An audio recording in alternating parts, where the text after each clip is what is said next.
আসসালামু আলাইকুম রহমতুল্লাহি ওয়া বারাকাতুহু। প্রিয় দেশবাসী, যে যেখান থেকে শুনছেন এবং দেখছেন, আমি একটাই আপনাদের প্রতি আহ্বান থাকবে। প্রিয় যুব সমাজ, ছাত্র সমাজ, সকলের প্রতি আমাদের উদারত আহ্বান থাকবে। আগামীকাল ইনশাআল্লাহ গুলিস্তান 0 পয়েন্টে দেখা হচ্ছে ইনশাআল্লাহ। আমি কওমি তারুণ্যকে বলবো, প্রিয় কওমি তারুণ্য, প্রিয় কওমি মাদ্রাসার যুব সমাজ, আমরা স্কুল কলেজ ভার্সিটির যুবক ভাই, আমাদের মধ্যে কোনো ধরনের ভেদাভেদ নাই, আমরা ভাই ভাই। এই দেশটাকে আওয়ামী লীগ কিংবা ভারতের কোনো দালালদের হাতে আমরা ছেড়ে দিতে পারি না। আর একটা কথা মনে রাখতে হবে, শত্রুকে কখনো দুর্বল ভাবা ঠিক নয়। শত্রুদের ষড়যন্ত্র এবং তাদেরকে সুযোগ দেওয়া, এটা কোনো বিবেকবান মানুষের কাজ হতে পারে না।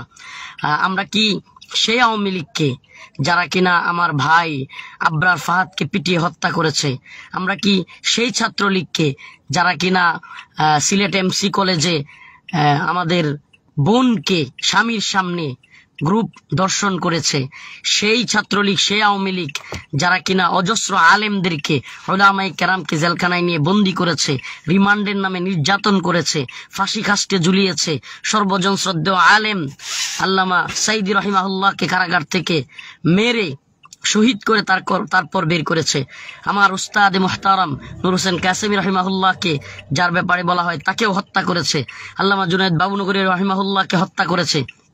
সে আওয়ামী লীগ যে বিশ্বজিৎকে কুপিয়ে হত্যা করেছে, সে আওয়ামী লীগ যে দেশটাকে ভারতের গোলামিতে আমাদের মা বোনদেরকে, আমাদের ভাইদেরকে কাঁটাতারের বেড়ার মধ্যে গুলি করে মেরেছে, সে আওয়ামী লীগ, সেই ছাত্রলীগ যারা অজস্র উলামায়ে কেরামকে রিমান্ডের নামে অকথ্যভাবে নির্যাতন করেছে।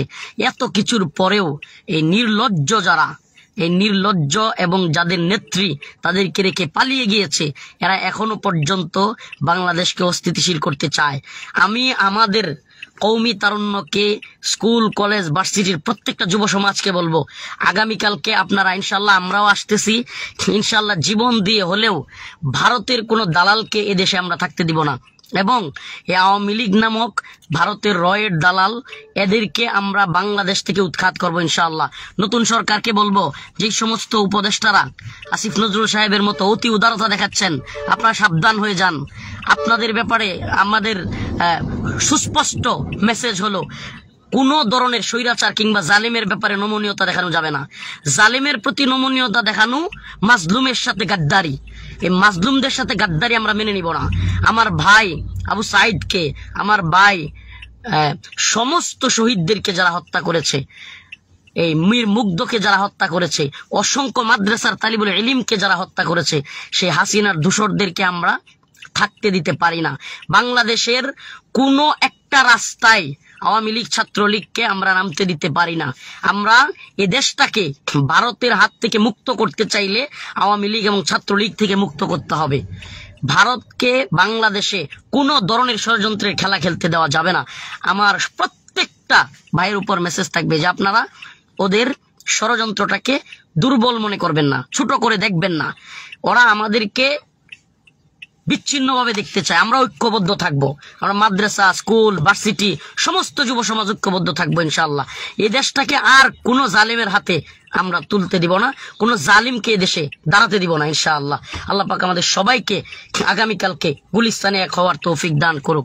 0 পয়েন্টে আমরা সবাই একসাথে হব, একত্রিত হব ইনশাআল্লাহ। আসসালামু আলাইকুম রহমতুল্লাহি ওয়া বারাকাতুহু। প্রোগ্রামে আছি কিশোরগঞ্জে, এখান থেকে রাত্রে ইনশাআল্লাহ ঢাকাতে যাব। প্রোগ্রামের কারণে, ব্যস্ততার কারণে রাস্তার মধ্যে গাড়িতে লাইভটা করলাম। আপনারা আশা করি সবাই ছড়ায় দিবেন। মাদ্রাসার তালিবুল ইলম ভাইদের প্রতি, যুবকদের প্রতি, স্কুল কলেজ ভার্সিটির প্রতি, প্রত্যেকের প্রতি আমার আহ্বান থাকবে, এদেশে ন্যূনতম আওয়ামী লীগ এবং ছাত্রলীগকে ছাড় দেওয়া হবে না। আসসালামু আলাইকুম রহমতুল্লাহ।